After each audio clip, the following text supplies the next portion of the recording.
This is the Carty Method Podcast. Well, hello. Welcome to another episode of the Carty Method Podcast. Today specifically is Portfolio Lab. Portfolio Lab is that time of the week, Tuesday, Thursday, where I look at your portfolio images. Today's Tuesday. Today means I look at your portfolio images. Thursday, I give you an assignment. Now, this week's assignment, this week's assignment, I'm going to, oh my goodness, this is exciting. I'm so excited about this. All right, so for those who know, this week's assignment is a bio video assignment. So it's due tomorrow at midnight. We're going to look at them on Thursday. The goal is to create a compelling 60 to 90 second video introduction that clearly communicates who you are as a photographer. Many of you have seen my mix spot, which was produced by a company, blah, blah, blah, blah, blah. Like they were doing a profile on me. But I'm going to shoot another one. I'm working on that right now. But what I want you to do is make one for yourself. I want you to talk about who you are as a photographer, what you specialize in, and why clients should work with you. Now, imagine you got to cut in a little bit of B-roll there. So show yourself interacting naturally with portrait subjects. If you shoot people, include like clips of you shooting, showcase your ability to direct and connect with people, and include some sort of samples of your work in the video that demonstrates your unique style. Now, if you shoot places, film yourself in iconic locations that you typically shoot.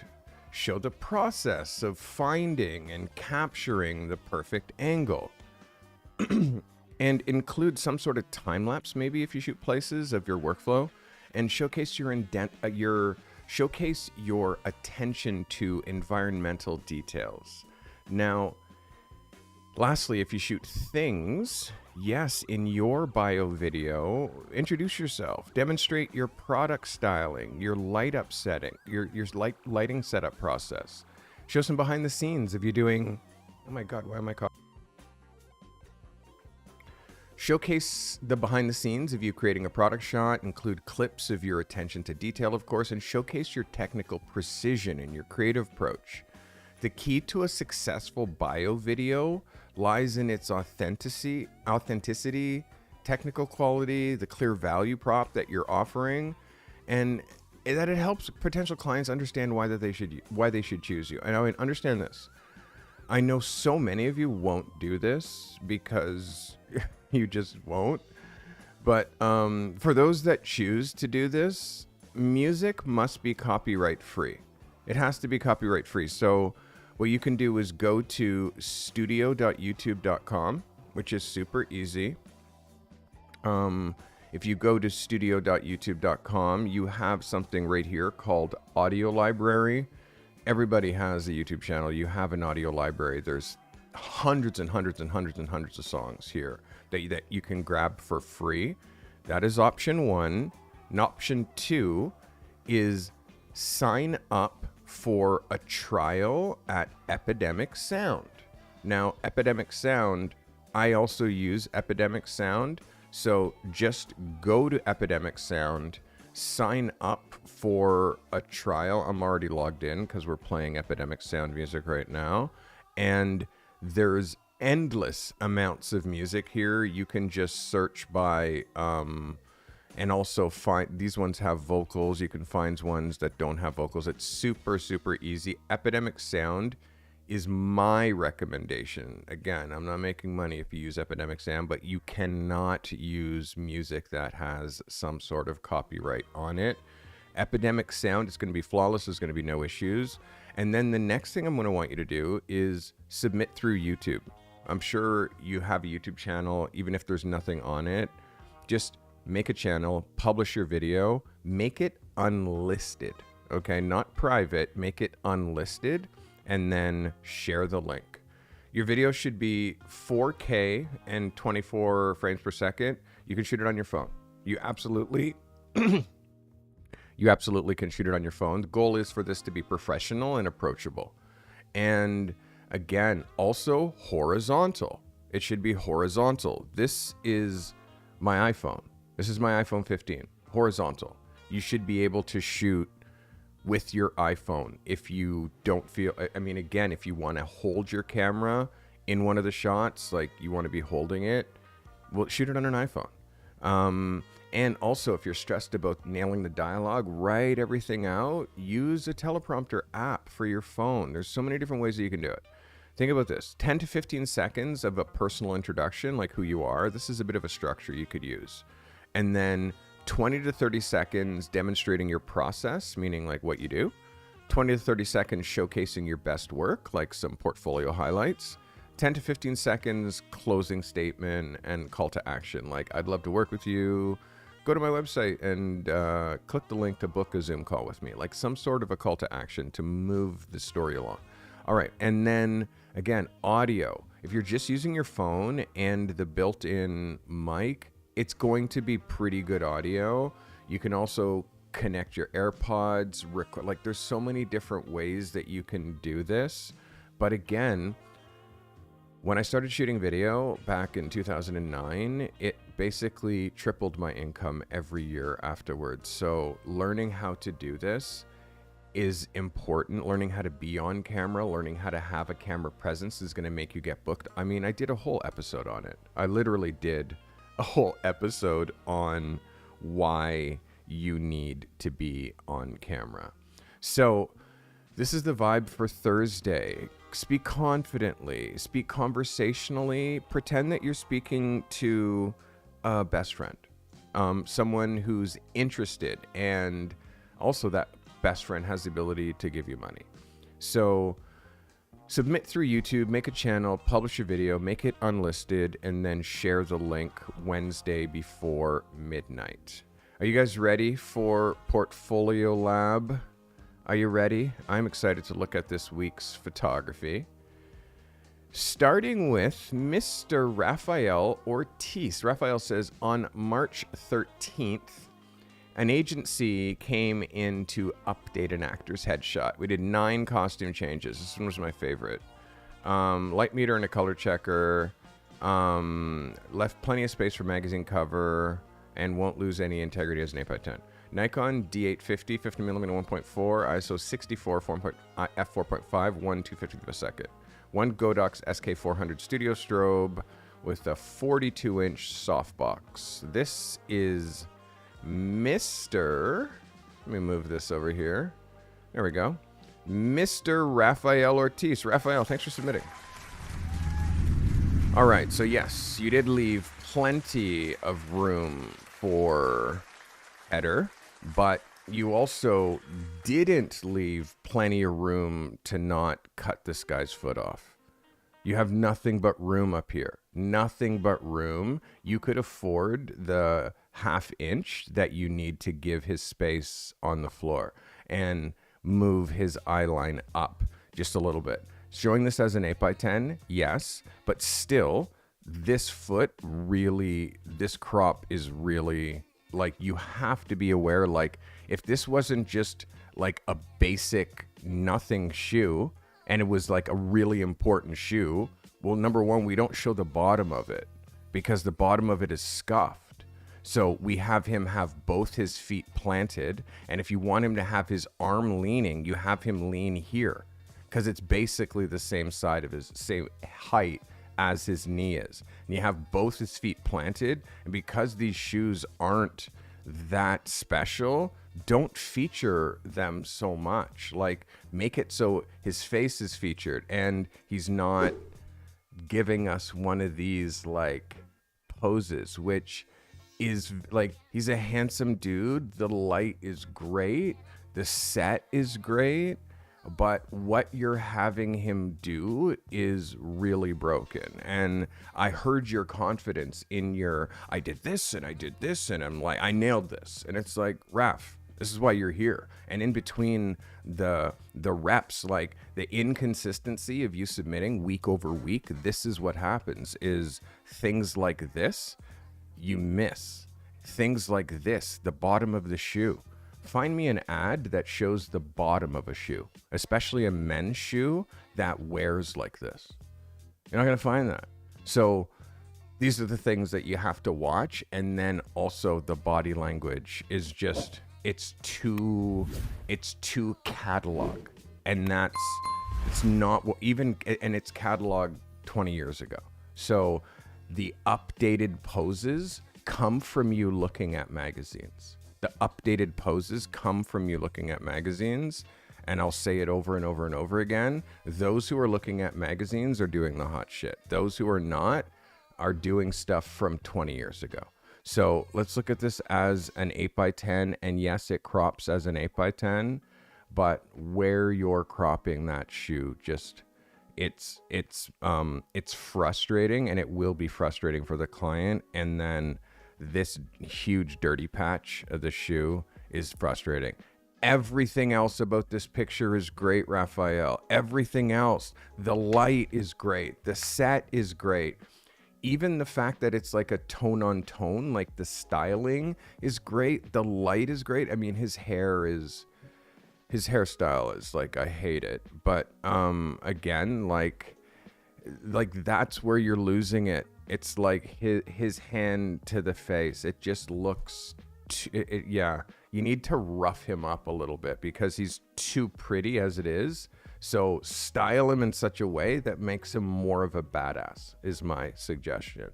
It's a good effort, good image. The foot crop is a no-go, and the bottom of the shoe look is a no-go as well. I hope that helps you. That's Rafael Ortiz. All right, Raphael, this is JV. JV says, here we have a shot I got while getting some BTS. Oh, how did I go all the way down here? Sorry.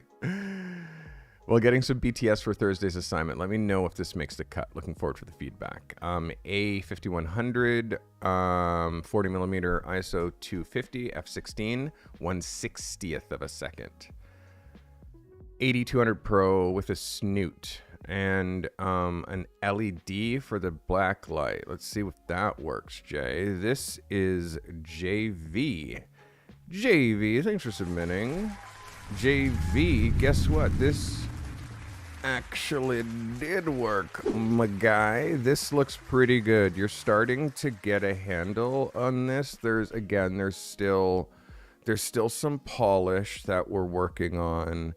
Highlights here, just detail happening over here, overall exposure, but this is really close. I like how your highlights run down the whole bottle, although again, it's not quite as smooth. The splash business, I don't know why you guys are into the fucking misting. I'm telling you, find me a product that does that. The misting thing hasn't been a thing for like so long. This is night serum. So if I look at Spa Life retinol night serum, do you think that I'm going to find Spa Life retinol, what was it called? Night serum. So let's see if I find any of these images provided by the brand where this bottle is misted. So looking at this stuff, I'm seeing, like the feature of this bottle seems to be these bubbles that are inside, these beads that are inside. Like that seems to be what everybody is showing, is these beads. So let's look back at your image, and those beads are quite out of focus. So you actually, I have to look at this a couple of times to notice like these beads on the inside, right? And when you look at it like this, you're not really seeing these beads because of the way that you shot a product at such a shallow depth of field, which again, I will keep showing you other product photographers, especially shooters in my program. Like, I'm going to get you to look at Garan Rath. And Garan Rath product shooter, look at the detail and the depth of field. Okay, so that's the kind of stuff that I want you to be thinking of. What's going on here with the highlights? When it comes to product photography, look here with the highlights. There's nothing that's blown out. And again, JV, you can get there. I just want you to be noticing, like, there's so many fine details, and depth of field is one of the number one things that you have to be thinking about when you're doing product photography. So whatever F you shot this at, it's not enough of an F. It is a very good swing, though. It's a very good swing, but the shallow depth of field, the spritzing of the products is so 20 years ago, and the shallow depth of field is just not, it's not going. I hope that helps you guys. That was JV. Let's get it on, Jay. I want to see your next swing. I wouldn't mind seeing another attempt at this, yeah? I wouldn't mind seeing another attempt at that. That'd make me happy. You shot at f16. Holy shit. You shot at f16. So, like, how... Like, it's about the perspective. Like, I don't know what's happening that's making those balls so soft. That's funny. What's making those balls so soft? What's making those little serum balls so soft? Oh my word. It's still a good swing, Jay. I gotta say, it's still a good swing. The 8x10 is that it's still a good swing, Jay. The cover is that it's a bit high up in the frame, but still a good swing, Mike. I should be happy anyways. But just like pick a product that's insane, so you can find like really insane references on that product, and then you can do something that's like super inspired. But the spritz, that was your idea. Like the glass, though, the glass was smart. The color of the set, all of that, like, bro, so close here, man. Honestly, that is JV. Let's get it on, Jay. This is Francis Jeffrey. This is a portrait of a Notre Dame University music student shot against a white wall with an added Photoshop vignette. Rebel T5 DSLR 18-55 at 25 ISO 6 or 1/60th of a second f4 I can't talk 1/60th of a second f4 ISO 200, shot with two monolights. This is Francis Jeffrey. Francis, thanks for submitting. So it's just about the light placement, Francis. Like, your lights are kind of canceling themselves out. The vignette is too much, just FYI. The way that you're going so hard with the vignetting, it's not a thing. It's not a thing. Do not go so hard with the vignetting. And then I'm going to ask you, where are you seeing this in the industry? You need to prove that you can shoot to a pure white. And secret time, if you're going to vignette, you never vignette on white, because the idea is to have it more clean and bright and optimistic. So the vignette for me, like, you're just doing stuff in Photoshop that you want to do. You're just doing stuff in Lightroom that you just want to do.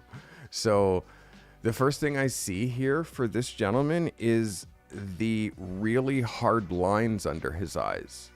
Like, I see this, like he's never slept before. And that comes from his head angle and also how you're lighting him. The exposure that's happening in here is under. This is under by about a third of a stop. And then there's also distortion that's happening in his face, because like his head up here is looking bigger because you're shooting like with this 18-55 in like a vertical setting, which is making it look a little bit wide. When you look here, his head looks small compared to how wide his waist is.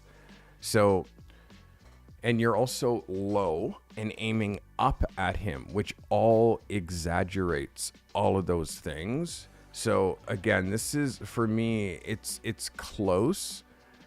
When a man's standing, usually this button, like, yes, it should be done, but if then he's conducting, then it would be open. So I don't know. There's a couple of things here that's like, I just want to see a natural portrait of him. And if he's conducting, it doesn't really make sense for him to be conducting just in a studio. So I know that you're still trying to find your way. I'm here trying to guide you. There's just, every time you shoot, you add like 7 new variables. Where you're winning is the non-distracting background. Where we're losing is by adding vignetting to a non-distracting background. Don't do that.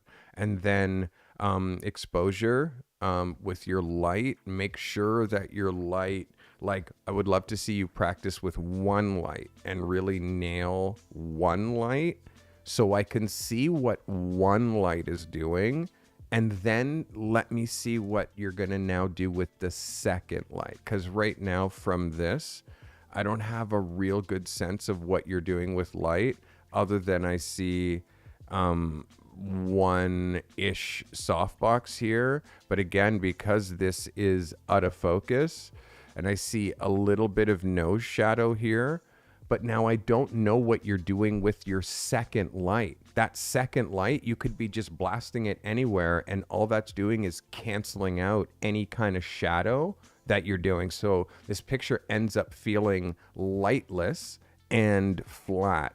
So again, I'm going to say, Francis, please light with one light so I can see what your light is doing before you bring in 2 lights. You have to learn how to light with 1 before you learn how to light with 2. You're learning how to walk, and you're over here trying to sprint. I'm trying to teach you fundamentals, and it's really hard to teach you fundamentals when you're trying to do multiple light setups and you haven't quite mastered lighting in general yet. I hope that helps you. That is Francis Jeffrey. Thanks for submitting, Francis. All right, Mr. Francis Jeffrey. This is Nadine O'Connor. Well, I thought I really nailed it this week, but I think I missed it, but not by much, hopefully. A6300 55mm f2.5 ISO 1600 1/200th of a second at f9. Your ISO runs a bit high. Natural late afternoon sun on a slightly overcast day. Your ISO has a tendency to run really high. ISO 1600 at f9. Like, you can drop that ISO down to ISO 400 and shoot at f4. So I'm trying to figure out why you're like jacking your ISO so high. Let's see what you got here, Nadine. Nadine O'Connor. Nadine, this is gorgeous. Gorgeous, but I'm telling you, your ISO and your settings are very wrong. For this picture, the light is so good. This is an absolute yes for me. Like, I like this, but this is what you have to lock in, and I'm going to show you. Okay, I'm going to write down your settings. Your settings are ISO 1600, a 200th of a second at f9. Okay, let's go. Here we go. All right. So those are your settings. Now watch this. ISO 1600 becomes ISO 400. That's 2 stops, meaning 800 is here. So you go in half, and then you go in half again. So that's 2 stops. Okay, 1/200th of a second, we're going to leave that right there. But now f9, which is actually f8, and a third. Okay, so we'll just call f9, we'll just call that f8. Okay, for this demonstration, we'll just call this f8. So now 1 stop from f8, 1 stop from f8 is 5.6. Yes or yes, right? Open, like more open, is f8, 5.6. Now the next one, a second stop, is F4. Yes or yes? And then now let us add you back that extra third, because that's 8 1/3. So then it's F4 1/3, which is F4.5. So F4.5 at 400 at 1/200th of a second. So ISO 400, 1/200th of a second at F4.5 gives you the exact same picture minus the noise, because you're shooting at ISO 1600 and I'm suggesting that you shoot at ISO 400. Here's something that you have to lock in. Always shoot at the lowest ISO the scene will allow, okay? Bright sun, ISO 100. Overcast day, ISO 400. ISO 1600, there's never a reason for you to go there, okay? Lock it in. Nadine, this is smoke, though, so you know. This is smoke. And this is why I'm being hard on you, because this is so good and such a level up from what you've been giving me. I love this so much, Nadine. Look at the purple, the color, like this non-distracting background, check. The light, check. The focus, the attitude, styling. I mean, he's a trucker, you know, but this is a yes. And what makes me most happy is your exposure. Your exposure, you nailed it. This is unequivocally a yes, yes, yes, yes, yes. Yes, Nadine, yes. Now, let's look at this as an 8x10. Yes. This is a yes. Taylor, yes. Let's look at this as an 8x10. It works well. It crops well. Like, what I can tell, yes, Nadine, is that you're listening to every single thing that I say on this show. Every single thing. And every time you submit, you're learning something. So I'm proud of you. This is really good. Small thing, just watch like this, how close you get to the edge here. For me, that's like inconsequential. This is such a level up for you, Nadine. I'm so fucking proud of you. This is a yes. This is a yes, yes, yes, yes, yes. Nadine, that. And again, yeah. I'm being hard on you about the ISO, because everybody needs to lock that in. You don't walk out in during the day and think ISO 1600. It shouldn't be what you're locking in. So literally, in most situations, there should never be a reason for you to go higher than 800 ISO. Just think, like, lock that in. Like, that's pretty much like as far as I go, is like 800 ISO. And I shoot with an R5. And I could shoot ISO 120,000. You know what I mean? 120,000 ISO. I could shoot ISO 6400 or like all of that stuff. But there's no need to. So I hope that helps you. Nadine, you rocked this. You killed it. Be very happy. Be very happy. So you two watching me right now, you guys with me? Having a good time? Being entertained? Am I entertaining for you? I hope so. Consider hitting the join button, like this lady who doesn't know where she is says. The like button pushes me out to more people, blah, blah, blah. People get to see me, blah, blah, blah. And if you like my smiling face and this thing that I'm doing here, consider hitting the join button. It is the way that you can get some exclusive access to me. And we do secret live streams. I let you guys in on when I'm shooting and blah, blah, blah. And I'm going to be doing more and more secret live streams for y'all. So let's get into our next shooter. I'm excited. That's Nadine O'Connor. Nadine, you rocked that. This is Frank Tom. So Frank says, I wanted to build on last week's assignment and add additional lifestyle images to my portfolio. Okay. I think it fits my niche. My hesitation, it was taken a while ago. Thoughts. 5D Mark II, 7200, ISO 400, 1/2000th of a second, f6.7, shot natural light. This is Frank Tom. Frank. Yeah. This hits, Frank. This hits. You know, like, that's all I'm going to say. This hits. Look at my face. This hits, Frank. Like, it hits. And like, I could rip it if I needed to. I could rip it if I needed to, but I don't need to because it hits. Let me show you this. As a double, it hits. Well, what could you do to make this better? Oh, well, next time crop out this, like, you see how you have, this is like a little trick. You have like line here, this little horizon line here. You don't need that, right? Like, make it look like a wall of water that never ends. And then here's another secret. You see how this line of froth is coming in and kind of going through him. It's a bit of an attention breaker. And like, you see this horizon line here. Yeah, that's kind of like break. But all of this shit that I'm talking is just bullshit right now. Like it doesn't matter. This is good, Frank.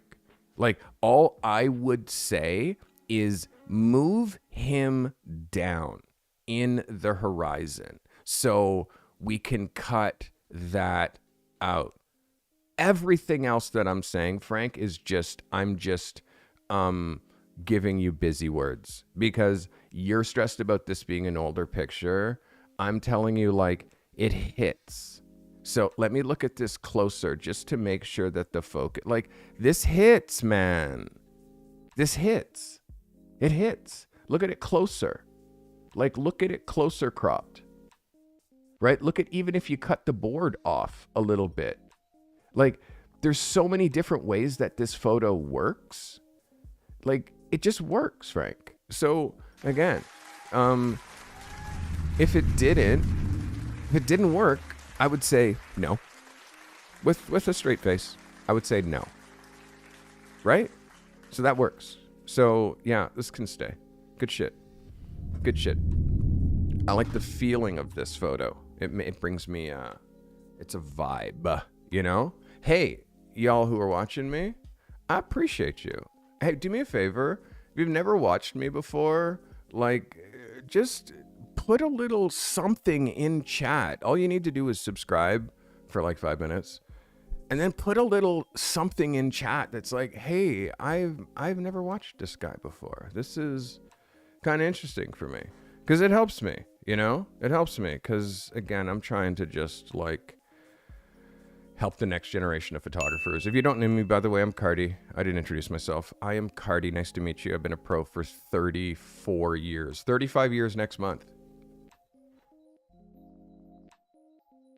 So, 35 years next month. So, to just give you a little bit of social proof as to what Portfolio Lab does for people, let me show you a couple of photographers that are in Portfolio Lab that are benefiting. Okay, let's start with Liza Hyder. Liza is in Portfolio Lab, and I've reviewed this picture and this picture and this picture she won a photo of the year award with, and I've reviewed this picture and this picture. Like, look at this woman's work. Look at her work. This is a product of Portfolio Lab. Like, literally, Portfolio Lab member. And she's been with me for like 8 months, I want to say. Her work now is bananas. Her standards are higher than they've ever been. And by the way, Liza, your website is killing right now. Killing. I'm so proud of these people, guys. This is just one of the members of Portfolio Lab, just to show you how hard and how effective this is for people trying to be real pros. I'm not Peter McKinnon, eh? This isn't a fucking joke. I'm not flipping cards and doing card tricks and lighting shit on fire. And this isn't a paid thing. I'm not being paid by DJI, paid by Canon, or paid by Leica. I'm just doing this for you. Simple. What's up, big brother? Liza. That's one who's benefiting from Portfolio Lab. Let's look at Nick Johnson. Nick Johnson is another photographer who's in my Portfolio Lab, who's in my accelerator program. This is Nick Johnson. And again, this stuff, like, tell me this doesn't work. Like, the amount of photos that I've reviewed on this portfolio, it is an insane number of photos. This is Nick Johnson, and this is how Nick is benefiting. This is how Nick is benefiting from Portfolio Lab. I gotta keep him going. Garan Rath. Let's talk about Garan Rath and how Garan is benefiting from Portfolio Lab and my accelerator. Like, look at this work. Like, it's insane. This is Garan Rath, another member of Accelerator and Portfolio Lab. But wait, there's more. Let's talk about Doyle Daniels. Doyle Daniels, who is an editorial portrait photographer who is in Portfolio Lab that I've been nurturing for almost a year. And again, I think this was one of the first photos that he submitted in one photo of the week. Hey, yo, somebody just bought my gaff tape super soft. Let's go. Enjoy that super soft. Kyle, I appreciate you, my guy. Kyle's starting to support the crew. Now he wants to dress like one of us. Kyle, appreciate you. Let's get back to Doyle Daniels. Doyle, the website is looking fire, my guy. Let's go. So again, like, Doyle, the people in Portfolio Lab, they get so much one-on-one time with me that I'm able to hand critique each one of their websites, which I'm going to start doing.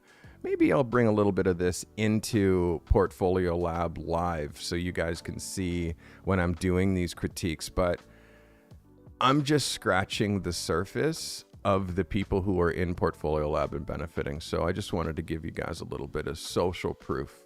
All right, let's look at some people who are in my accelerator. And again, Kyle, thank you for copping that gaff tape tee. Appreciate you. All right, this is Jennifer Grace. And by the way, you guys don't know that this is also live shopping, eh? You guys hear that live shopping is like a total trend right now? Well, obviously, I have the Carty Method shop. I'm wearing like one-of-a-kind hoodie here that you guys can't get, but there's all kinds of other dope shit that I have in the Carty Method shop.com. This is live shopping. There's nothing bigger than live shopping right now. Look at this guy. Kyle actually bought this live, and then you see how his name goes right here, and I like, hey Kyle, thanks for picking that up. Like, I shout you out. If anybody buys anything from my shop while I'm live, I know about it and I shout you out. That's just what makes it's really hot right now. I've been doing it for like 4 years, and now all of a sudden it's a thing. So I've been told I should talk about my merch more. All right, guys, that was a little bit of social proof. This is Jennifer Grace. Jennifer says, I took this photo for last week's lifestyle assignment, but wasn't able to pull it together in time. As always, I look forward to your feedback. This is shot with the EOS R 50mm, ISO 200, 5.6, 1/60th of a second, shot with natural light. Let's do a little screen rearranging. Shot with natural light. This is Miss Miss. Hello? Hello? Can I have this at 100? No. Can I have Jennifer's picture, please? There we go. Thank you. Jennifer Grace. Jennifer Grace. You see, it's like I like to have my pictures delivered. All right, Jennifer, let's break this down. Exposure is good. Exposure is good. The first thing I see, though, is the way that you're hitting her. I didn't mean to draw right into her cleavage, but the way that you're hitting her is... I'm seeing this going straight through her head, and then I'm also seeing this extra block of distraction, and then now I'm seeing the white. So how could you have shot this and pushed this block of mountains and this horizon line lower? Could you have lowered yourself? And now, instead of making a majority of the background water, would you be able to like drop that horizon line down here? So now I actually see the hub club and I see her face a little bit more. And also, I know you're trying to do lifestyle, but she's just sitting there. So although she has a drink and blah, blah, blah, but she's not interacting with anybody. There's no, it's just her. The way that her legs are crossed and like, I don't know, like she's wearing work boots. She's kind of got like an out, like show me her doing something like construction related or road. Like she looks like she does road work. You know what I mean? So show more of that. This is now leisure time. But because it's leisure time, she's just by herself. So then she's smiling to nobody. So again, lifestyle it's really hard to nail. This feels too snapshot because she's sitting like here's, let me draw this in a way that you can see it. Okay, so here's the bench. And then she's now legs crossed, sitting here with her arms here, okay? You're standing. You're here aiming down at her. And that's why, like, it's like whatever your angle is, the horizon is dropping in the wrong spot. You kind of put the horizon on the thirds because you were like, yeah, it's a third there and yeah, a third there. Hey, Jess Feet, thanks for subscribing. So what I'd like to see is you push this whole thing down so her back is not up against the water. Her back is up against this beautiful sky. And for me, this is more of an editorial portrait and has the makings of an editorial portrait more so than it does a lifestyle picture. It's missing as a lifestyle picture. Again, when I talk about lifestyle photographers, I like to show my favorite lifestyle photographers. That's where I start first. And Jeff Lipsky is where I'm going to go. That's where I'm going to go first. And I'm going to show you lifestyle with this gent. And I want you to be thinking about how you're using your friend. Okay, they're in a shop. She's now looking off. Looks like someone called. She's got this green drink. There's all kinds of green element. Like that becomes the product, but also the space that she's in. I want you to think about like, you understand, like there's the context for her outfit doesn't make sense. Let's look at some other, like, let's say relevant lifestyle photography from Jeff. Is there a drop down here? No. So other relevant, like, it's tricky because even this, it's the light and it's the mood and it's the eye contact and it's the vibe that makes like this stuff work. So like it's tricky, Jennifer. Like it really is tricky. But I mean, again, look at two people, they're interacting, body language. It's like, it's real. For me, this is still feeling like she's a little uncomfortable in the mouth. She's kind of giving you like a bit of a smile, but she's kind of unsure. Yeah, like I just want you have to keep working through this. body language, setting, and reality. The quickest way to shoot lifestyle is to just shoot lifestyle. Go to a bakery, go to a cafe, like shoot real people doing regular things. Like learn how to document it and style. Oh, can you just turn to me just a little bit? Like tweak it actually happening, because you're trying to start with the recreating of it. And the recreating of it, that's like, for lifestyle, that's really, really advanced. And I mean, just showing you a couple of examples of when I'm recreating lifestyle, it usually involves sets. You know what I mean? Let me find this. Like, this is recreating lifestyle. Like flying to Alberta, flying to the mountains for Canada Goose and doing this type of editorial lifestyle picture. This is a lifestyle picture. This is a marathon walker who's walked like literally 35,000 kilometers. It's crazy. It's like he's walked around the world. This is another picture of him. Like, again, it's really what he's wearing, all of that stuff. Let me find more lifestyle. Lifestyle is a super, super simple and easy, and the apparel is right for what they're doing. Lifestyle. Actual barber in the barber shop. Like super, super simple. So like that, I think, is where if you went that way, it would be a lot easier. And again, barber in the barber shop. Super easy. This is like stylized, created lifestyle that I did for a client. Like you can see it's like a satire. Everything from like the fake steam coming out of the kettle to this girl on her phone to the books that are laid out and the mom trying to leave and blah, blah, blah. Like this is stylized reality. Like everything is propped, and we picked that condo and I framed her exactly in the door. Like this is stylized. So when you're trying to do that, Jennifer, it gets really difficult is what I'm trying to say. So this is stylized, but again, way easier to stylize this lifestyle. It's way easier to stylize this because, again, they're two models. I hired them. I brought them to this location, put them both in matching clothes. Like this, you know what I mean? Like it's way harder to do it that way. All right.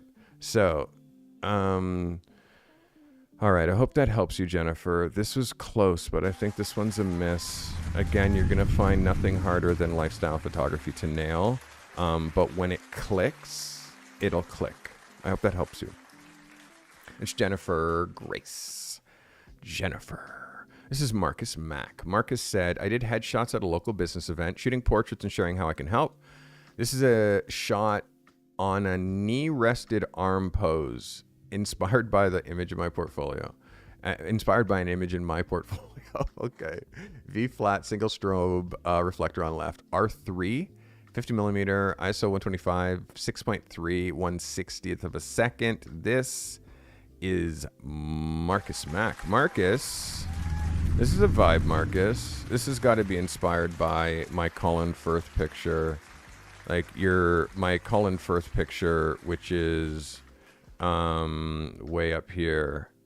Sick, dude. So inspired by this. This is what we're talking about. Dope. This guy's got a really obviously super unique face, super unique tattoos. You're starting to get better with your light placement. The light here, I want you to watch the nose shadow here.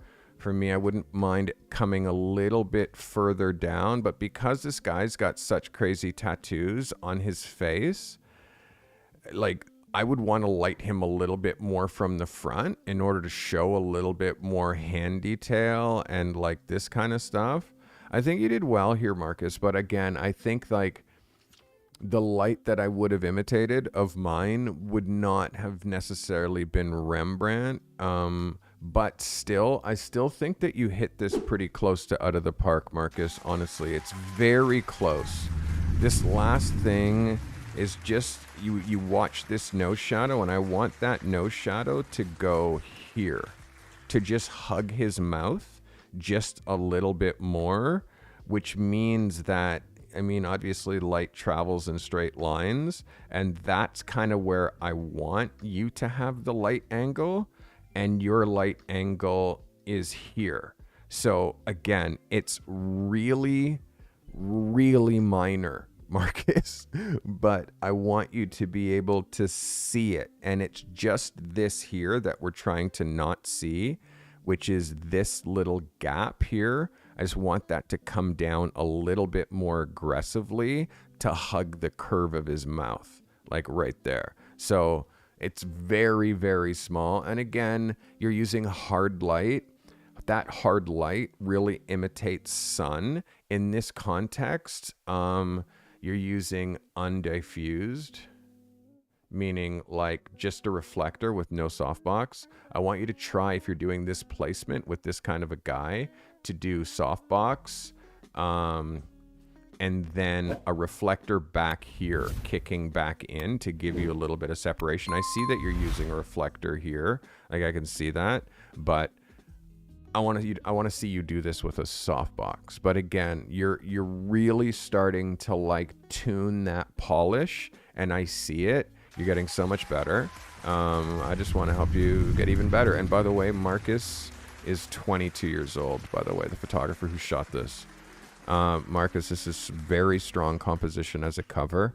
It's very strong. Let's look at this as an 8x10. This is a yes. And also, Marcus, I've been kicking your ass to shoot more. I've been pissed because you haven't been submitting and bringing me new subjects, and that ass kicking worked, and now you're doing that. So this brings me joy. I'm proud of you. This is an 11 for me, my guy.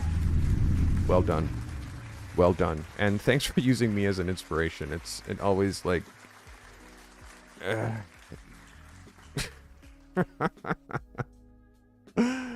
Oh my god, if we get through this, I might show you guys some new work that I just shot like Sunday?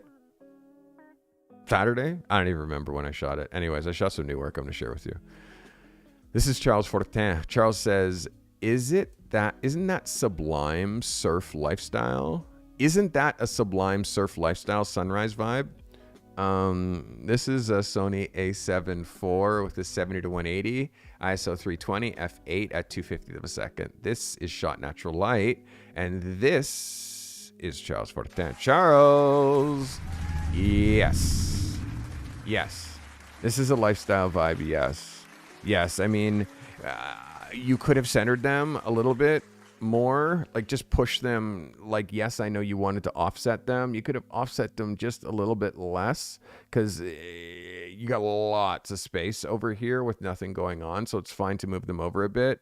Where you drop the horizon line of the beach, like above their head, is great.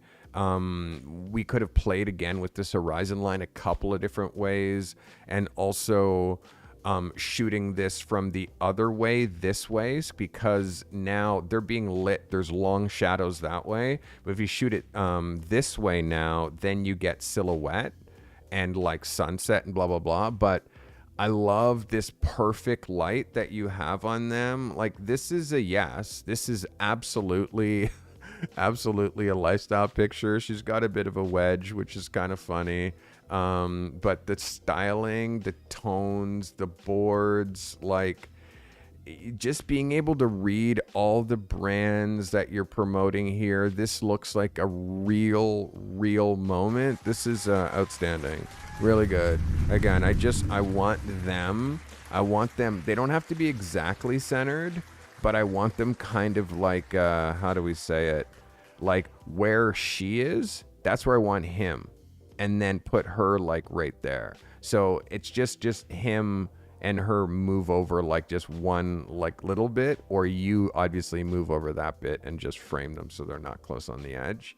But this is a yes. Taylor's happy. That's a yes. That's an 11 for me. And that is a lifestyle picture. Unequivocally, yes, that's a lifestyle picture, in case you didn't know what it was. And because this is such a strong frame, I want you to see this as a double page. Did I just not break your brain? Look at this as a double page now that you shot it as a vertical. But again, this is such a strong capture that it actually would also work as a double page. And again, it's just because this is what I do. I see images.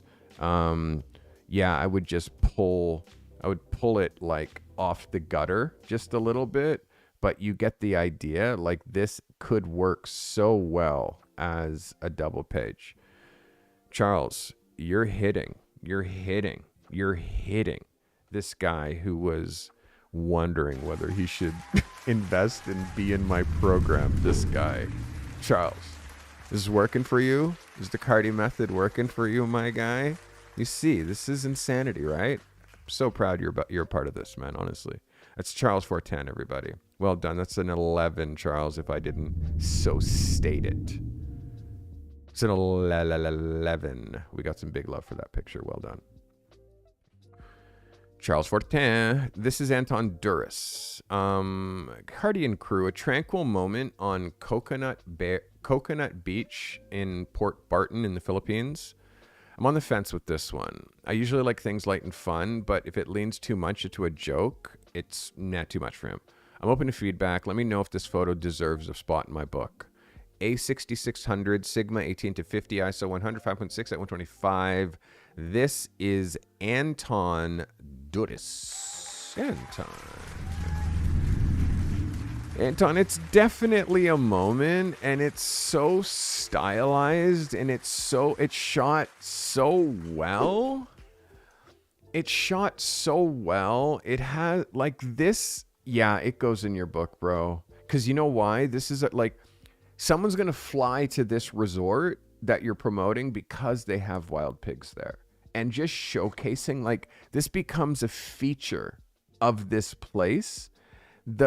I love the way that they're in open shade, but then we see into this beautiful, like, backlight that's happening here. I mean, yes, horizon is framed here, and yes, it is two pictures, because you can see this is two pictures. This is one picture here, right? And then there's the second picture that exists up here, right? So again, that's why I'm always talking about where you place your horizon line, because oftentimes when we're shooting vertical, we're shooting two different pictures, right? You manage to make this, like, to give me context of the place, and that the jungle comes right to the beach and all of this kind of stuff. So this for me is a yeah, this works for me. It works as a cover. Let's look at this as an 8x10. Obviously, we're going to have to lose something if we do an 8x10. Now, do we lose the coconut and drop the piggies down to the bottom of the frame? For me, that's what I would do rather than lose the top of the trees. Because if you see the alternative where I shoot it this way and you lose the top of the trees, I don't know if this hits quite as hard. For me, I would lose the coconut, and I would just retouch out and clone out this bit so it looks like it's just full sand. And I would push the pigs way down in the bottom of the frame. That's how I would do the 8x10. Overall, mister, this is a yes for me. Taylor's happy. I'm giving you an 11. Your consistency is always there, Anton, when you submit. Again, I know we're just starting to get into the place where it's nice weather and spring, and I really want you to be rocking stuff where you're standing and not just relying on pulling travel stuff from your archives. You have to be doing both. I want you to be thinking travel and where I stand, and think of your own spot as a destination. We've gone into this at length during our one-on-one coaching. So keep it coming. Keep it coming. The thing I'm missing from you is portraits. You know that. You know I need environmental portraits. It's the foundation of your book. And for a long time, I've been seeing not a lot of people involved in your photos. So let's bring that back. Guys, that's Anton Duris. Anton, thanks for submitting, my guy. Well done. We're giving Anton an 11 on Double Piggy. Well done. Double Piggy. This is Lamont de Sal. Lamont says, I shot this image as a part of a previous session. Let me know if this image fits within the others I have in my portfolio. I'm editing new work. but I submitted this image for now. As always, I appreciate your time I appreciate you taking the time to review my images. Of course, Lamont, this is what we do here. Z6, 50 million 1.8, ISO 400, 7.1, 1/60th of a second. Godox clamshell frontal with an AD600 and an AD400 in the back. Just basically 2 Godox lights. Let's have a look at this. So a little bit stronger. It's just the crop. Like, this is one of those photos that doesn't work unless it's a full 8x12. Look at this as an 8x10, Mr. Lamont. When this goes to an 8x10, when clients see, oh, I love this, can I post it to my Instagram? And then the feet are cut off. Like, it's this frame. Again, I'm showing you the 4x5 frame versus the full 8x12 that your camera shoots. When you're shooting a full length, it has to fit within these borders. It has to fit within these borders, which means you can't space your images like this. This is day one photography. Even if this girl has a portfolio, she wants to put it in her portfolio, you can't now put it in your portfolio without doing those cheesy like sidebars now down the side of your images. You now have to do these, like, that's a really great line, Carty. You really have to do these now, like, oh my God, you're not letting me pick my right shortcut. Turn that off, turn that on, hit the shortcut, thank you. Like, you're gonna have to like have like a border on your picture like this. And which is so many photographers you see, they have these borders on their pictures on Instagram because they do not know how to shoot. They don't know how to crop for a 2x3, like crop a 2x3 frame into a 4x5 frame. They don't know how. So you're demonstrating that you don't know how to do that right now. So for me, I know it's older work. I know you're editing new work. Other than the crop, this is okay. It's clean. It's I don't want to say catalog-y, but it's kind of catalog-y. It has like commercial application. I still want you to be watching like how you're approaching. Like, I look at how your seamless cove goes and how, like, if this is the background, which is going to look like this in the studio, right? Let me just let me hide my face. It's going to look like this in the studio, roughly, right? We cannot stand here and shoot in that way. Like, we have to stand here and shoot straight in order to get this horizon line straight. We can't shoot in this way. And what you're doing is doing that, because I can see this horizon line is not straight, which means you're not standing directly in front of your model and shooting her straight. You are and the model's standing here. You are standing here, you're standing over here, you're standing over here. Like, you're just rotating all around like the rosy, which every time you do that, it actually changes the light that's hitting her face here. It actually changes the light that hits her face here because you're not on the right axis. Your axis should be at that angle running exactly perpendicular to that. So that's something that, again, when you're showing me old work, I'm going to point out what I see. Exposure is close. It looks a little over, like maybe by like a third. It holds, because if you look at the brightness of her face versus the brightness of her legs, you can see the difference in that brightness. Yes or yes. So these are like all the insanity that I look at. And then again, the shoes are just pretty basic. The outfit is pretty basic. These shoes for me, I don't know if these shoes would have made it to a photo shoot. They're at the tightest they can go. They're still loose. They look like Payless. So for me, again, if you're trying to shoot fashion and style, you have to shoot fashion and style. You can't shoot wacky tacky. So that wacky tacky makes you look wacky tacky. So all of that stuff I'm seeing, this picture doesn't need to be in your book because of the mistakes that I'm seeing. I would love to see this new wave of work. Don't rest on old work. Create new shit that kills. I hope that helps. That is Lamont DeSalle. This picture, and again, it's based on you, bro. Like, by the way, I don't judge any of these photographers against anybody else. I'm only judging them against themselves. That's it. I've seen what he can do. I know what he can do, but I also know all the mistakes that he makes, and I have to keep pounding those mistakes into his head so he stops making those mistakes, because it's the only way he's going to work and like truly like be the top 1%. You got to fix mistakes. Should have seen Corey. Like Corey did shoots for 6 months, and he would like bring me like his files, and I'd look and I'd be like, dude, garbage. And he'd be like, fuck. And he just literally, I would watch him on his computer select. He's had hair, makeup, styling, and a model. He would select them all and delete. And I just watch the pictures disappear. And I'd be like, you deleted them? And he's like, dude, you said it was garbage? It's garbage. Let's shoot it again.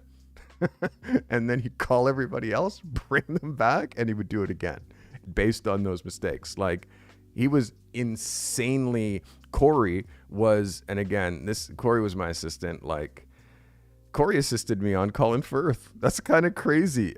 Corey was on my Colin Firth shoot, but this is Corey's work now. Corey lives in New York. His photography is preposterous, this guy. So this is, again, one of my past assistants. His name's Corey Vanderplew. After assisting me, he went on to assist Platon. And you guys know Platon, and Corey is rocking, and now he works with Platon as his video director. This is Corey. This is Corey on set when Platon is shooting Stephen Colbert. This is Corey shooting a BTS shot of himself, like for himself, that Platon allowed him to use. So this is, again, just another person who I've coached, never been to photography school. Corey went to film school, and he was my assistant for 2 years. I taught him everything I know. And this is now Corey's work. So again, it just shows you that I think that it's important to show social proof, and the people who I've helped get to the place that you're trying to get to right now. So, Lamont, close, but it's not good enough for where I'm taking you, my guy. That's all. Don't be offended. Just know that, like, where you're going, this picture doesn't go. This doesn't cut it, and it's okay. It's okay. Thank God you got me to help you fucking hack and slash. All right. This is Leslie Carty. He's got the same last name as me. This guy, my actual brother, my older brother. He is a fine art painter, as well as he paints. That's all I'll say is he paints everything. He also is a super high-end custom car painter, and he doesn't just paint cars. He paints gas tanks and like helmets and all kinds of shit. Like, my brother's been doing this for 45 years ish now, and his work is insane. This is Leslie Carty, Big Brother Les. So this needs to be shot in your shop, big bro. It needs to be shot outside your shop. I mean, it needs to be shot in daylight. I know this is white, but we're getting that like yellow color balance, which isn't going to cut it as far as rendering the actual color that these are for your client. Les is having to do the photography of the work that he's doing in order to sell his business. And I mean, in order to grow his business, he's in Kamloops, BC. Like the detail work here, the paint work, everything is amazing, bro. But again, it needs daylight. Once it has daylight, you're going to be able to get a better f-stop, so you can get both this and this both in focus a little bit more. I know you're using depth of field because back here is quite distracting inside the shot, but these need a top down. Like this detail, it needs to be shot top down, like, and with the white as the background in daylight. Like this is two halves of a gas tank that it's a Harley that you put together, right? So imagine shooting it from the side, like you're shooting something from the side when the detail is on the top. This is the detail. This is where all your insane work went. So I want to see this one and this one photographed top down. So you stack them. There's one here, and then there's one here. And then you shoot a vertical, get on a ladder, aim down, and shoot that picture. But it has to be in daylight, because daylight will make it look nicely daylit. But these like highlights on the, like all your shop lights and these like little spotlights, like it just makes it look low end. Like the work is too good to shoot it like this. You have to actually shoot this like outside, bright light, the right color temperature of the light, get on a ladder, get someone to hold the ladder and aim down. And then now you can use a horizontal space and put a gas tank here and a gas tank here. And it's like, or half and half. So you have the Harley Davidson logo, and then obviously you're going to see the red paint around. Right here, you're showing just basically the front knob, like the front body of this tank, which shows your paint.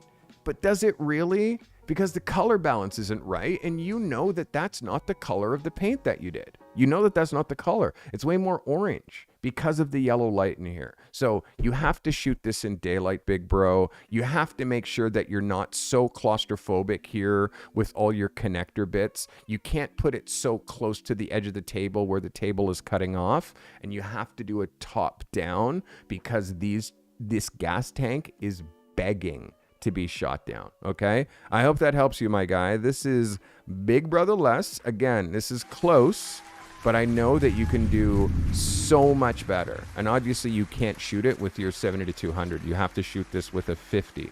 It needs depth of field so we can get that like sharpness. I hope that helps you, big bro. That is Leslie, my bro. All right, bro, thanks for submitting. This is Juan Herrera. Juan says, this is taking at a practice section where I was practicing lighting in studio. I'm considering adding it to my book. Let me know your thoughts.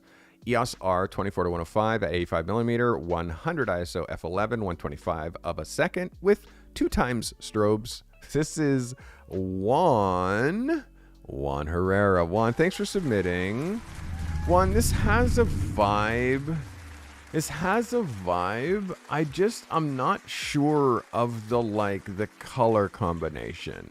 Like the color combination of like this kind of odd, like tealy blue, and then the brown, and then yellow.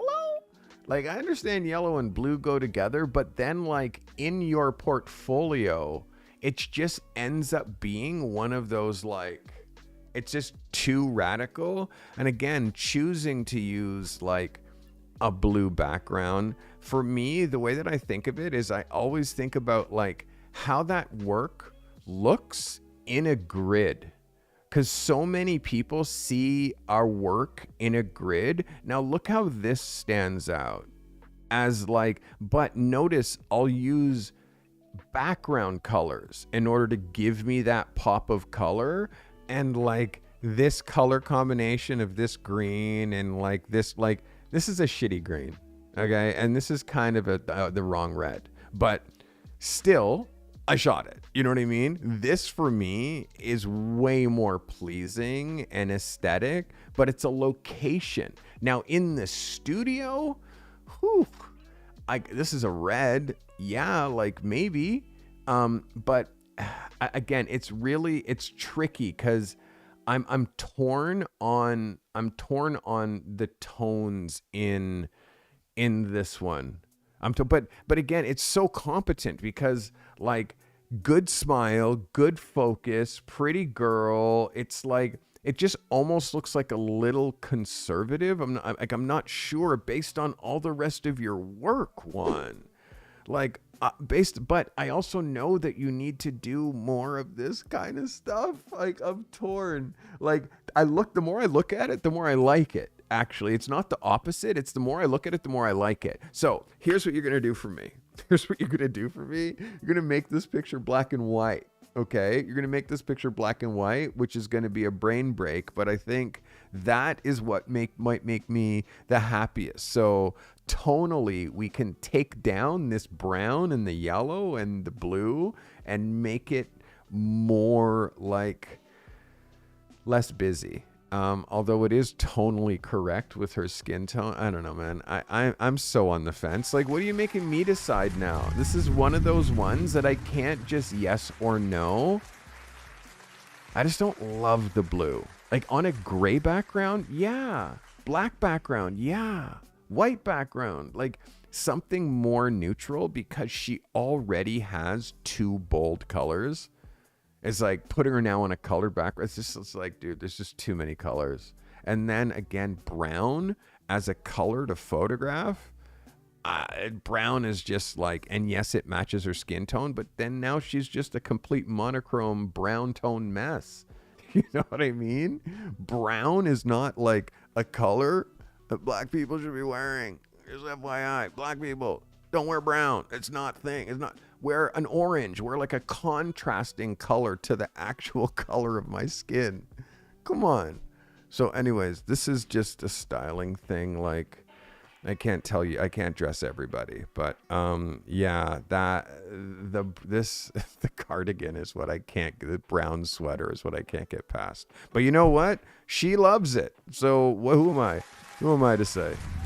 You know, again, show me this in black and white. I'm on the fence. I'm going to give you 11 about it because, again, I just think that I'm weird. I think that that's more the case. One, it holds up. It holds up. You could definitely use it. You could definitely use it. Thank you, 12Y. I appreciate you so much. Appreciate you so much for saying that. Eric Hernandez. This shot was considered for last week's lifestyle assignment. I took Carty's recommendation for not including the green leaf background that was prevalent in the last image. Thanks for the feedback. This is Eric Hernandez, shot with the R6, 50mm 1.8, ISO 800 f5 at a 50th of a second. This is natural light. This is Eric Hernandez. Eric, this hits way better. This hits way better. But I just hate this room so much. I hate this room so much. Like, please tell the owner of this room to paint this and this and this the same color as this. So it's not such a like, this is like a pattern, like it just breaks everything in half. You know, like everything that you got going on down here is now a yes, including the floor and the mat. But this wall and this paint and how this is now blending into your foot, cutting her head, like this tone and how it's conflicting with this tone. I mean, you match the mat with her shirt, but then you put her in front of something that's totally clashing.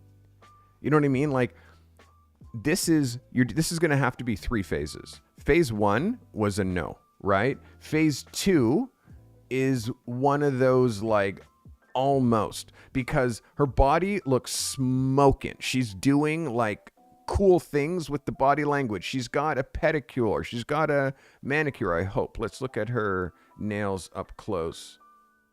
Yeah, her fingernails look good. Like her toes look good. Like eye contact, again, like this is lifestyle. With this particular thing, I would have had her turn her head that way. I think this particular look, I mean, yeah, you're probably supposed to turn back, but I would have her just visually, it kind of might look a little bit better, rather than her staring at her toes.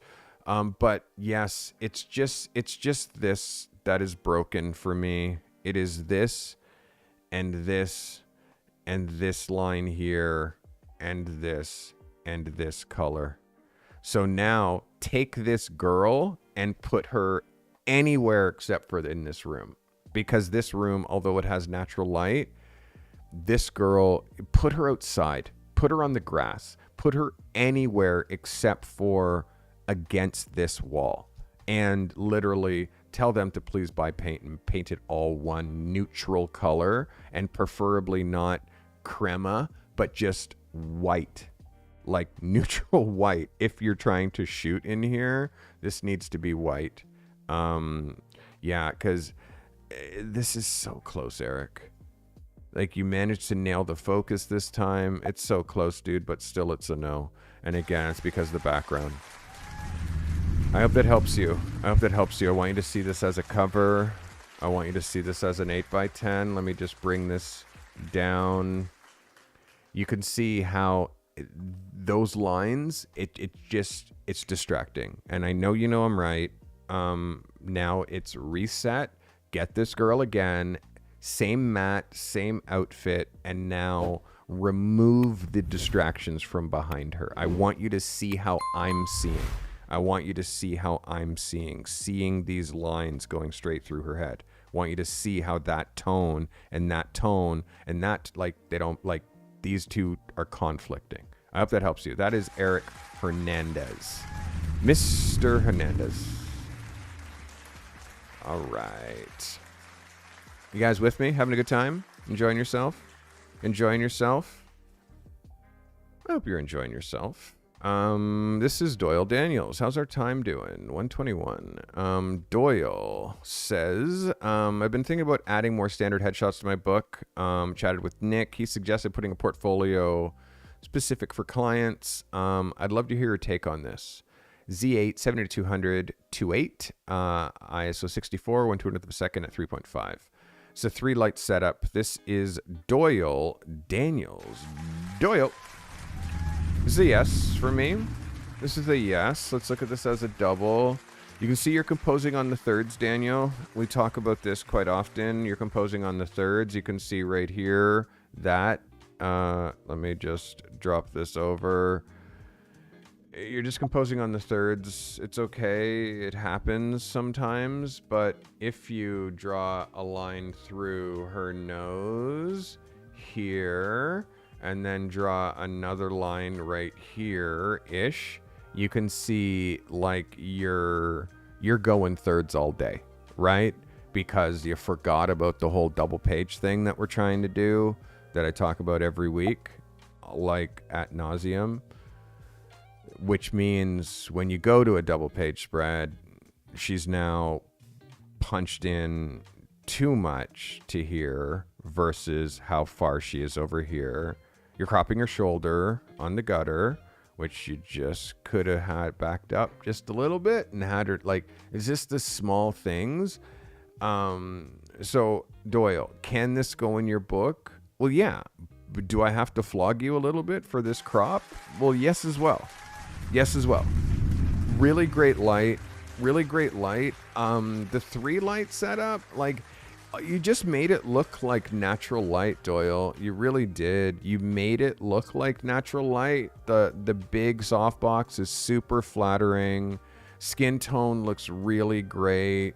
Like, it pops. Like, you made this pop. She's got a couple flyaways, obviously, with the blonde hair against the black, which is really hard to retouch. So when you're doing these kinds of shoots, just make sure that they do like a little smooth and a little zhuzh, so we get as many of the flyaways off of the black, because with that pattern, it's a bit hard to take out after the fact. Overall, this is a yes.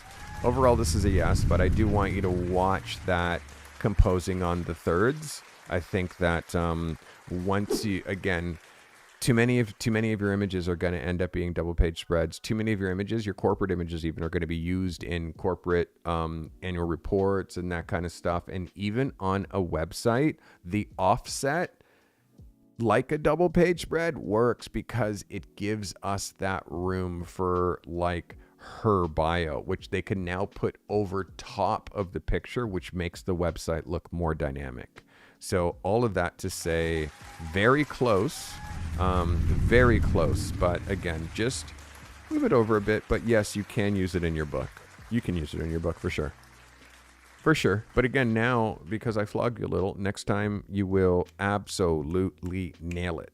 Boom. Ready to take your photography business to the next level? I've created 3 powerful tools designed to make an immediate impact on your workflow, your client outreach, and your daily habits. These resources will help you work smarter, grow faster, and feel more confident in building your career. You'll find links to all 3 under tools at thecartymethod.com. If you're struggling to find clients, my Cold Outreach Master Pack has everything that you need to land new business. It includes 18 proven email templates and a step-by-step guide for writing emails that get opened and generate real responses. If you're ready to take your client hunting strategy up a notch, this pack gives you clear, effective blueprints to start getting results. Consistency builds success. My professional photographer habit tracker is your daily accountability tracker. It helps you build the habits that matter most to running a successful photography business. Track your progress, set meaningful goals, and stay focused on what moves the needle. If you're serious about making steady progress, this tracker is a game changer. Shoots can get chaotic. Stay organized. My Ultimate Photographer's Call Sheet is your one-stop solution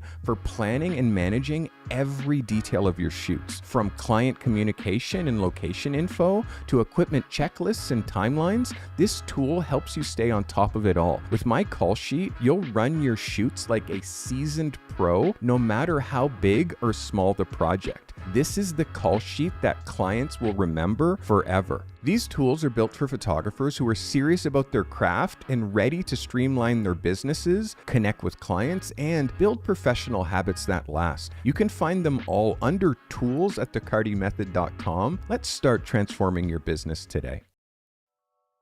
Are you guys ready for the cartel? The ones that help me run this Carty method, the cartel members are the ones who not only do they like manage my community, they help me with social media, they help me with like operations. Like the cartel, I have, I'll call it 8 incredible individuals that have been with me for a while. And the cartel are also in my program, so they also have to do all the work that everybody else who's in my program do. So let's get into Mr. Amond Thompson. We have 2 cartel members today that are submitting. So we're on our last 2 photos, guys. This is Amond. Amond says, this is Renee. Shot on location at her office. I set up and shot headshots for their website. I did 5 people in under 2 hours, including setup and teardown. I delivered their proof gallery the next day with over 200 images. Boom. Ammon, I'm turning this guy into a fucking machine. Honestly, I'm so happy. And I might be going to Northern California in May to meet this guy finally. Fujifilm X-T5, 56mm 1.2, 125 f13, 1/250th of a second. This is a 2-strobe setup with Mr. Amond Thompson. Amond, this is textbook. I really like this. Super flattering. And also a bit of a new lighting style for you. Which I like you trying some new swings. You know, I like you trying some new swings. This is really polished. This is hella professional. Let's look at it as a cover. Like any woman would be proud to have this as her headshot. Now, small tricks, Amond. Now, understand this. Number one, Amond, like, I'm so proud of you, dude. I'm so proud of you because you really are, like, you're really pushing this photography thing and shifting from a guy who is like an IT guy, tech support, and literally putting on your creative hat and completely changing your life to the point where right now you're almost a full-time photographer. We're now in the spot where we're tuning. Okay. So I'm going to show you a couple of tuning things when you're doing a light setup like this that you guys at home, you can also watch this, but these are key things to look for as far as guiding your light placement when you're doing front light like this in the studio. Okay. All right. So Ammon, your light, your front light is too high. Okay. I'm going to show you, and it's too high by inches. Okay. Inches. I'm going to show you why. Okay. So look at this. This is the seamless. This is your subject.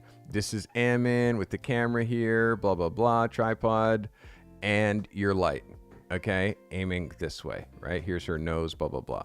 Okay. So there's two things that we're trying to do, and I have to zoom in to show you this. The first thing that we're trying to do is she's wearing false eyelashes. So this affects this first part, which is we're trying to drop the shadow from our light right through her eye, like right through there. And you can see yours is coming about here based on, and again, she has a dominant eye and a less dominant eye, right? So this is her dominant eye and the other one is squinty. We all have that. If you look at me like this, you can see I have a dominant eye. This is my dominant eye.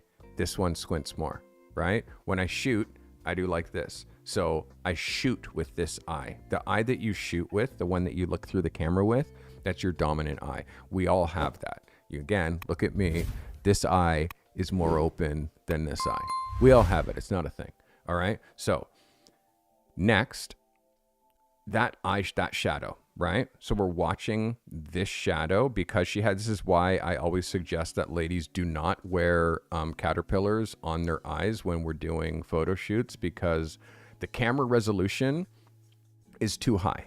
In 2025, the camera resolution is too high. So these fake eyelashes, clearly these are fake eyelashes. Like you can see them, right? Like you're not tricking anybody. So nowadays, we don't really need them. And in fact, we can actually see her real lashes underneath the fake eyelashes. Yes or yes, right? We can actually see the real lashes poking out under here and the real lashes poking out. And then we can see this, right? So if you're going to use fake eyelashes, ladies, a little bit less on the fake eye, like just pick them down just a little bit, because photography doesn't lie and we see it. So that's the first thing I want you to watch, is where the shadow goes through her eyes, and specifically with her, because she's so smiley, so her eyes naturally get smaller. That on top of the fake eyelashes mean that we can't see her eyes. So that's the first thing that, like, again, watch like where that shadow is dropping through the eyes.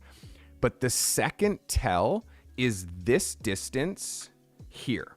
This distance, the distance between the nose here and the top of the lip, that distance here, secret, your nose shadow should fall right in between, okay? The closer it gets to the lip, the too high your light actually is, okay? So you can see here, your nose shadow drops right here, which actually is, I want it to drop right here, which means then the light, in order to do that, the light has to come just a touch lower. And then what that does when the light comes just a little bit lower is it actually gets you in here a little bit more and gets that line here a little bit nicer. And because she's wearing fake eyelashes, it fills in a little bit of the shadows that are being created by those false eyelashes on the corners of her eyes, because you can see they're actually creating shadows here, right? So again, small, small, small. I know you also have a reflector underneath the front of her. I know that you do, because of the fact that the shadows under here are quite soft. The shadow under her nose are quite soft, and you are doing some nice fill in. So overall, Ammon, this is absolutely an 11. It's a banger. I'm just showing you now how to tell when your light's in the right spot, because now that you're looking at this here, you can see, oh yeah, that nose shadow is kind of getting too close to the lip.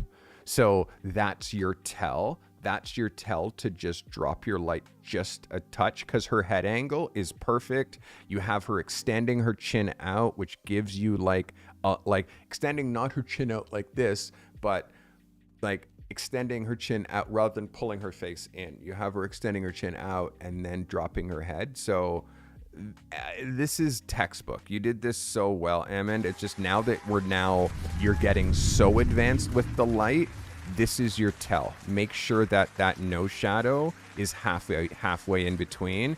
Any lower, it means your light. And oh my God, if the nose shadow touches the lip, that means your front light is too high. And then of course, when you're lighting with the side, when you're doing side light, it's just a straight line. You just trace the straight line because you're wanting that nose shadow to tuck right into that corner of her mouth. So in that case, it would be like you just trace a line right here and it shows you like exactly the angle that you need to place the side light in order to get that Rembrandt. But again, this is all a little bit too advanced for some. For you, Amand, not at all. You did well. That's an 11 for me, my guy. It's an 11, okay? Which is, for those who don't know, what's an 11? Well, as good as you can be is 10 out of 10, right? No, it's not true. You actually can be better than perfect. You can be like head shaking, scroll stopping. In fact, you can be scroll, whoa, that's an 11. It's better because we're so used to looking at perfect. And in fact, if things are too perfect, we don't pay attention to that either. So Amand, who I've been working with for like a year, he's come so far. And bro, this is a book picture for sure. Again, you need to show feet. I need you to show me that you can now also show this woman full length. You can also show her on location. So those are the things now that I'm trying, because you're really locked into the artificial light, but I want you to also not forget the natural light side. Okay. That's Amand Thompson, everybody. Thanks for submitting, Amand. Are you ready for the last photo of the day? And after I look at this last photo, I'm going to tell you who the photos of the week are. I'm going to tell you if, in fact, there are any best in show. And there is some photo. We're doing something called Portfolio Lab Bingo. Portfolio Lab Bingo is this: if you get the right amount of photo of the week wins, we're giving you like insane discounts off Carty merch. And if you fill your whole bingo card, you can get just a whole piece of merch just on me. I'll buy it and send it to you. So we have some people who are qualifying for 25% off merch. So hang tight.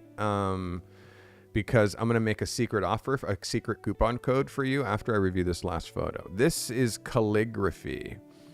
So Calligraphy is quoting me, and it says, Calligraphy, you don't have any photos with shoes or full length. And then he says, yo, Chief, I'm already on it. Let me cook.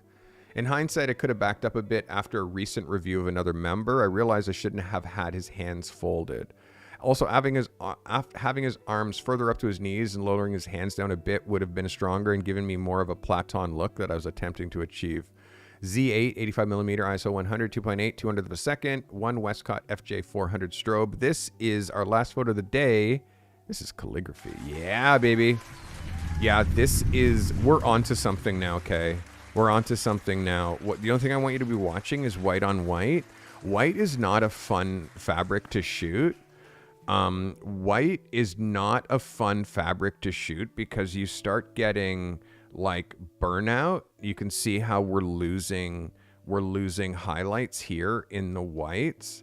Like this picture hits so hard. My vibe is, why choose a white button down? Let him wear a t-shirt or something like that. Cause now the white button down, now that means I'm looking at depressing and I'm looking at these wrinkles and all that stuff, like you're kind of increasing problems when you have a white button down. Unless you're steaming it the second before he's putting it on, you're going to be dealing with this kind of stuff. So white is a problem, and white is one of those things that I just tell people not to bring it, because it's just like, it ends up being like, it's too much of a problem with flags and blockers and all that stuff. And anytime that I've had to shoot white on white, and I've had to do it, don't get me wrong, like, just because I'm like, don't you give me no white on white, don't think that I haven't had to shoot like Cardinal's last album. Like, I shot the redo of Cardinal's 20th anniversary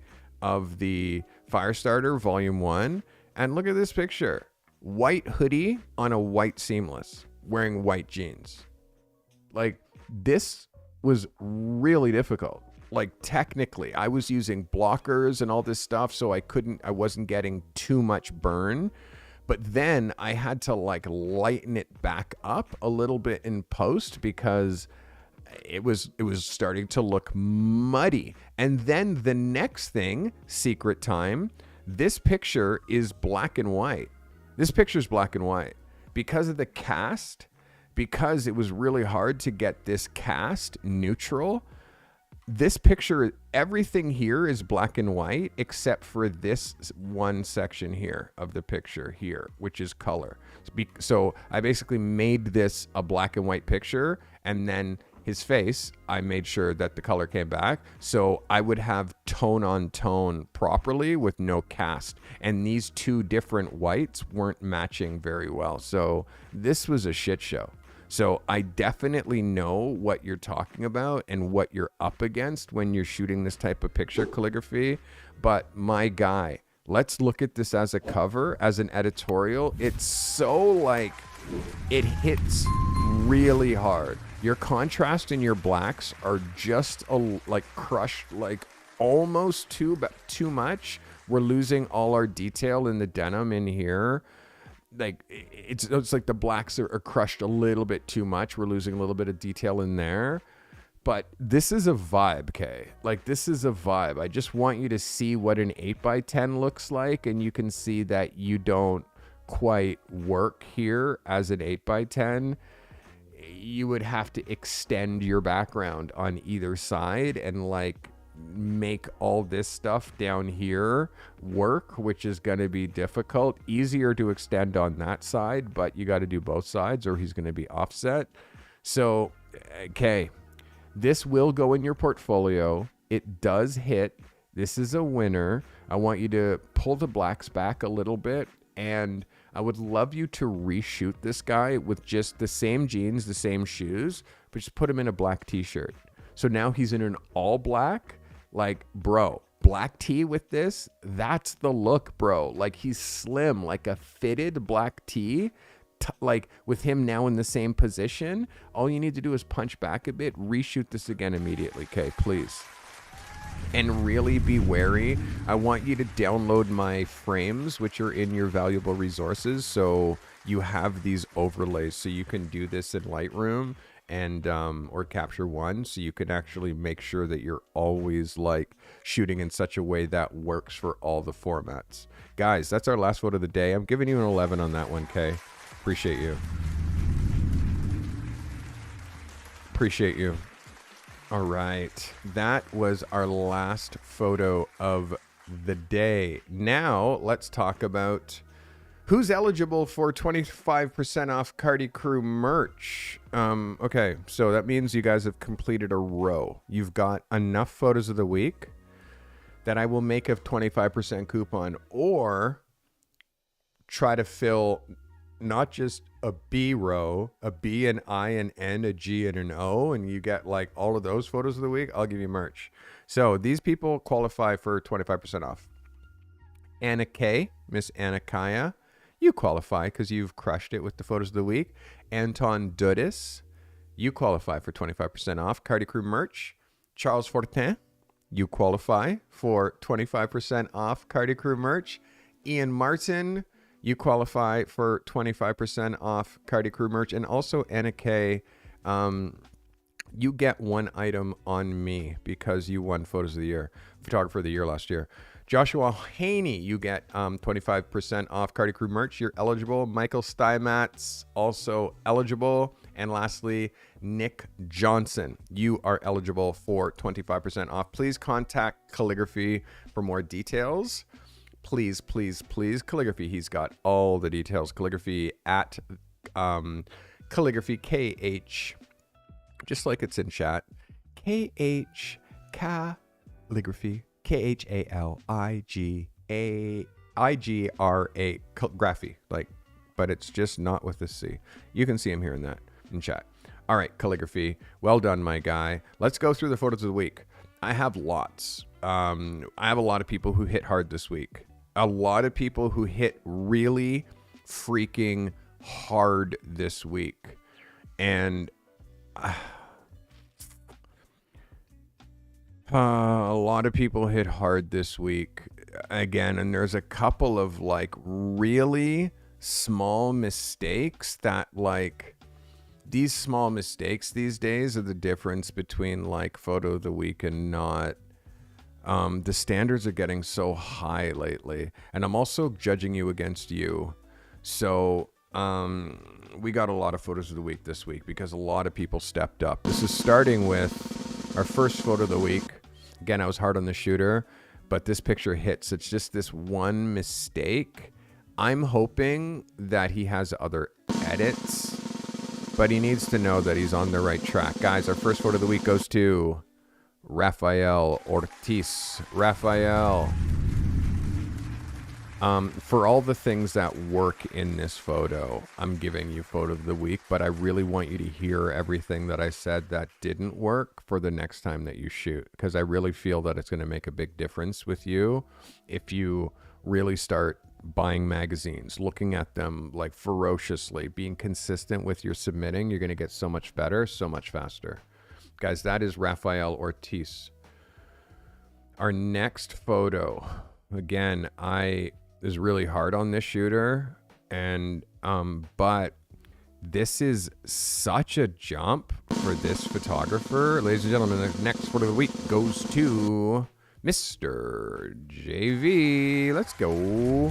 It's photo of the week, my guy.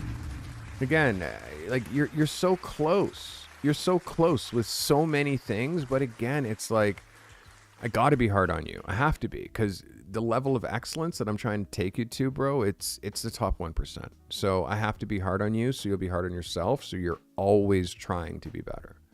That was JV. Our next photo of the week. Very proud of this shooter. This is Nadine O'Connor. Nadine, this hits. This hits so hard, Nadine. I'm very proud of you. That's a photo of the week win for you, girl. Congratulations. That's Nadine O'Connor. Let's go. Let's go. Well done, Nadine. Proud of you.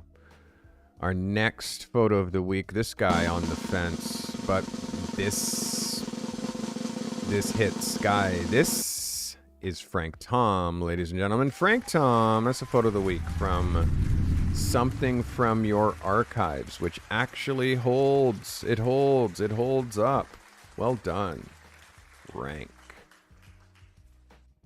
Photo of the weeks. Our next photo of the week. Been pushing this shooter to be present, active, and making. This is our next photo of the week. This is Marcus Mack. Marcus. Killer portrait, bro. Very proud of you. The red is a nice pop. It's good. You got a vibe here. I want to keep going with this subject, and I'm really missing your location photography. I can't wait for you to shoot outside, and also full length. You need to practice shooting full length and learning how to shoot to full length. So like you're seeing that I just went through with calligraphy, you need to be working that as well. Okay? Marcus Mack. That's a photo of the week, Marcus. Congratulations. Marcus Mack. Got the best photographer name. Our next photo of the week win goes to the consistency from this guy in such a short time is pretty insane. This is another one for Charles Fortin. Charles, let's get it on. Congratulations, Charles.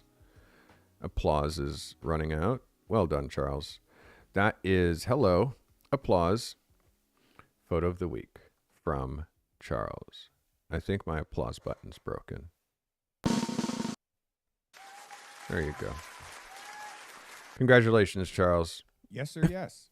Yes. Yes, sir, yes. Yes. So our next is, oh yeah, I'm on me. Okay, camera's good. Who on the fence? Where are we here? Where are we here? Okay, we're gonna go backwards. Okay, here we are. This and then this. Our next photo of the week. These two little piggies went to market. That is Mr. Anton Dudis. That's a photo of the week, dude. Yeah, I know you don't want to be too cutesy with your work, but again, this just works, and it hits, and it tells the story of the place and the kind of things that they can experience there. It's the right kind of nature, and it's the right kind of wildlife that you can bring into your portfolio. It makes sense, and it works. So it's a yes for me. That is Anton Duris. Congratulations, Anton. We are getting into the minutia now. This photographer, the growth from this shooter has been incredible. Very proud of this photographer. Ladies and gentlemen, photo of the week. Doyle Daniels. Doyle, yeah. Well done, Doyle. You're proud. You should be proud. Very well done.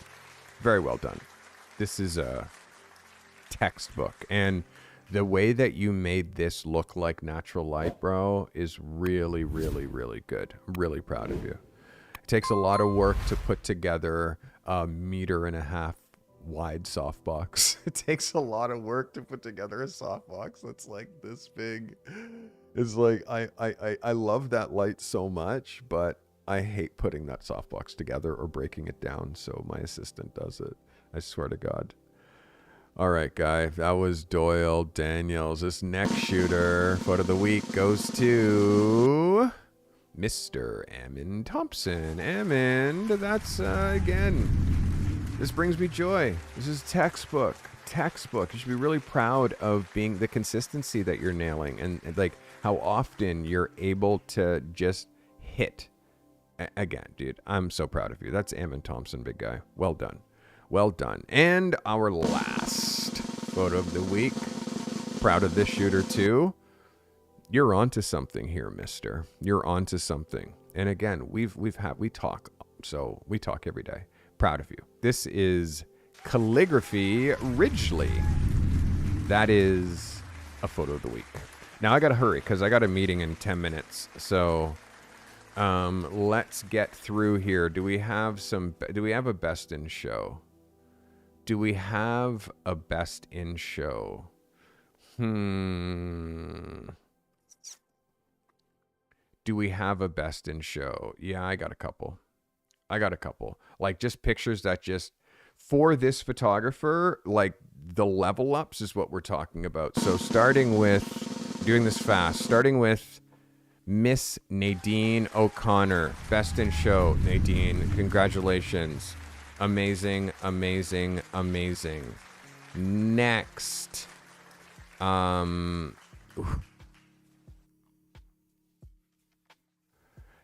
Next. Best in show goes to... This is Marcus Mack, everybody. Marcus, proud of you. You nailed that. That's Marcus Mack, everybody. Yes, sir, yes. Marcus, congratulations. That's a yes. Next, best in show. Incredible image. Ladies and gentlemen, this is Charles Fortin, best in show. Charles, the applause is on pause because it needs to reset. There you go. Charles, congratulations. That is a best in show. Who else did we have? We are going there and there. And our last two best in show, Doyle Daniels. It's a best in show. And our last and final best in show goes to the man, the plan, Ammond Thompson. Ammond, congratulations. That is a best in show. Let's go. Guys, everybody who won best in show, everybody who won photos of the week, congratulations. Everybody who submitted. It's hard to submit, man. So I appreciate you for doing so. A lot of you guys are really close on photos of the week. You guys want to know what next week's assignment is? After, I got to do this quick because I only got 5 minutes. Next week's assignment, meaning not the one for this week, but next week, week 13, the assignment is called The Photographer's Style. I want you to complete your packaging triangle, okay? What's a packaging triangle? Your portfolio, your website, and you. It's a triangle. Your portfolio, your website, and you. You and your personal style and the details that you pay attention to when you're leaving the house. Like, do you look like a photographer or do you look like an accountant? Your personal style is part of you getting booked. So I want you to complete your packaging triangle by developing your own personal style. Think about signature pieces for your wardrobe that would create some sort of a cohesive visual identity. I want you to solidify it by capturing a self-portrait or sit for another photographer. Let another photographer photograph you if you want and submit that picture, ensuring that your personal style aligns with your photographic brand. I want this to be a full-length picture because I want to see what you're wearing from your shoes to your top hat, okay? Submit a full-length image of you that speaks to your personal style and shows that you're a creative or shows that you're a photographer. And I want you to consider every single thing that you're wearing from your kicks to your cap, okay? Look at the watch strap. Like, I literally changed my watch strap intentionally to make sure that it matches my hat. Now, this assignment breakdown, I want you, if you shoot people, create a self-portrait that reflects your personal style and your photographic niche. Incorporate props, environmental elements that echo your work. Show a side of yourself that complements your personal brand. If you shoot places, think of a self-portrait in a location that resonates with your photographic style. Use environmental elements to tell a story about your approach and highlight your connection to the spaces that you want to document. If you shoot things, stage a self-portrait with products or still life elements that reflect your style. Use lighting, composition techniques from your product photography with this self-portrait and show how your personal style aligns with your product focus. We're trying to create a self-portrait or do a photo shoot with someone else that shows authenticity and represents your photographic style and showcases your personal style, your personal brand in a cohesive and compelling way. You're a photographer. People have to trust you with their image. If your image is whack, if your hair is fucked up, you don't comb your beard, your wife buys your clothes from Winners, like you don't care at all about your style, how are people going to trust you with their image? Seriously, I want you to think about that. You need to be a style expert. And if you haven't thought at all about, this isn't about money. Style can be a black t-shirt, blue jeans, and Converse. It can be super simple, but you kind of have to have one, you know?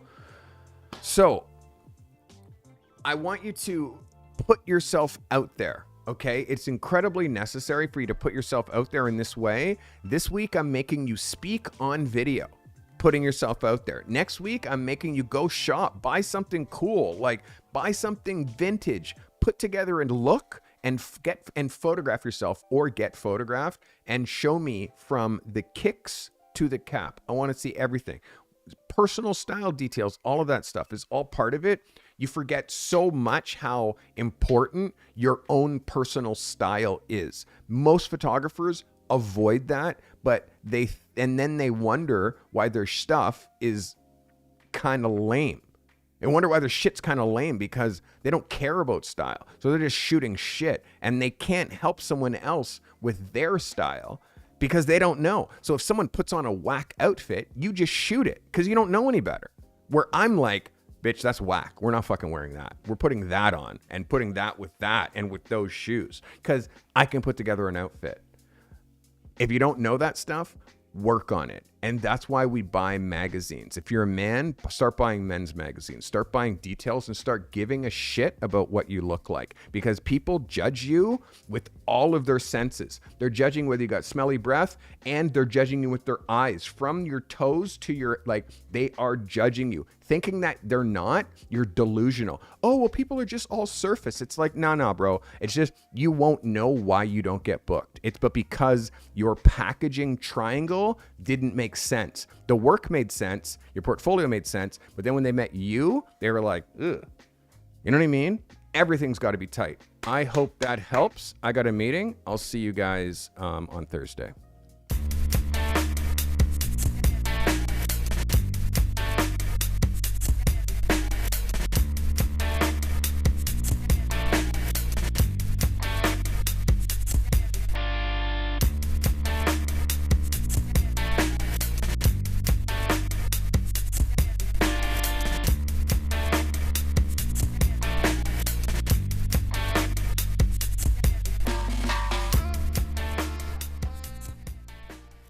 This live stream was brought to you by Pixpa, the best website builder for photographers and creatives, and Indie, the best way to run your freelance business, and by you, the members and subscribers of the Carty Method. Consider becoming a member for $5 a month to show your support for our content, and we'll reward you. You get members-only content every month, and Carty has the best emojis on YouTube, and you'll get that crown badge next to your name. If you're building a photography business, make sure you join Portfolio Lab. How ready are you to be a pro? Take the Carty Method Pro Photographer's Readiness Scorecard. You'll always find helpful links in the show notes. Sharing is caring. If this content has brought you value today, share it, clip it, post it to your socials. Curating and sharing helpful content makes you an expert. Even if the content you're sharing isn't yours, be a curator and share this content with your network. Find your creative and business genius with the Carty Method. I love you guys. Thank you so much for watching. I'm so appreciative that you're here, that you found me, and that you're choosing me to help you on your photography journey. I will help you get to the finish line if you trust me. Keep watching. Register yourself for the Carty Method. Sign up for Portfolio Lab. Book me for a free consult. Let's get you to the finish line.